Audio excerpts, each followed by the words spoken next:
Comment nos désirs définissent notre vie? Peut-être pouvez-vous dire quelques mots.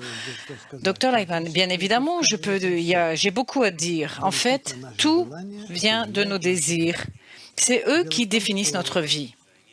Le fait est que le Créateur a créé un désir de plaisir. C'est un désir de plaisir. Ce désir de plaisir que le Créateur a créé, c'est-à-dire lui et plus, a créé sous lui un moins que nous devons remplir. Ce moins que nous devons progressivement le remplir pour qu'il passe en plus. Mais il faut également l'agrandir afin qu'il se remplisse du Créateur et tout ce qu'il y a dans le Créateur. Et pas uniquement se remplir comme un verre qu'on remplit que j'ai devant moi, mais qu'il se remplisse des attributs pour qu'il ressemble au Créateur et qu'il se réjouisse de ce que le Créateur lui donne, qu'il comprenne ce que veut lui donner le Créateur et qu'il veuille lui-même reçoive ce que veut donner le Créateur. Ce désir, cette créature, veuille se satisfaire, se remplir, afin qu'il puisse remercier le Créateur. Le Créateur n'a pas besoin de notre remerciement. Mais si on remercie le Créateur, il nous élargira notre possibilité de nous remplir. Et tout ça jusqu'à Ein Sof, l'infini. Et donc l'état dans lequel la créature se développe elle-même, le désir pour être satisfait par le Créateur, et à chaque fois grandit, c'est un désir infini. Et c'est ainsi que nous découvrons que nous existons dans un mouvement éternel et permanent.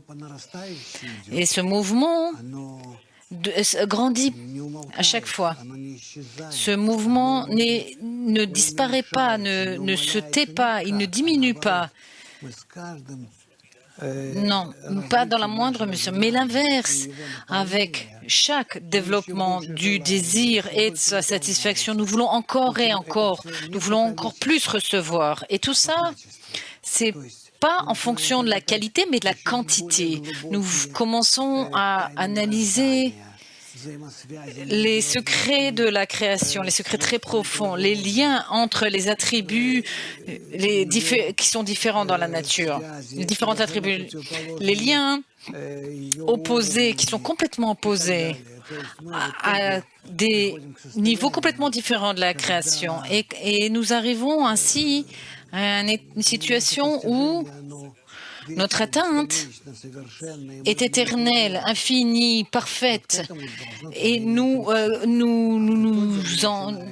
y trouvons. Et c'est là où nous devons arriver. Mais au début, tout doit commencer avec un petit désir égoïste. Ce petit désir se développe à travers de la nature minérale, végétale, animale et humaine, jusqu'à ce qu'arrive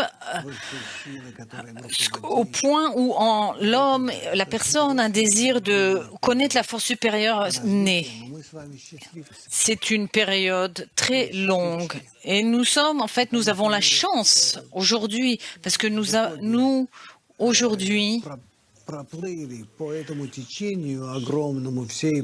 que nous nous trouvons dans ce courant éternel de la nature jusqu'à présent,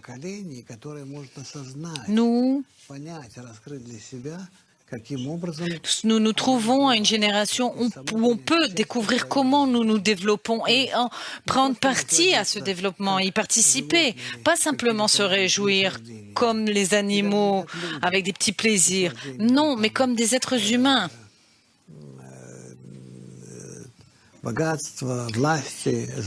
Qui n'ont pas simplement que des plaisirs de gouverner, du bonheur, etc., ou de la richesse, mais nous avons du plaisir de la connexion des forces qui nous permettent de nous développer, c'est-à-dire qui nous permettent de nous élever au niveau du Créateur, passer de la créature au Créateur. S'il en est ainsi, nous avons devant nous une période très intéressante dans notre vie. Et après cela, d'une existence parfaite et éternelle qui se trouve devant nous. Voilà, comme introduction, c'est ce que je voulais dire.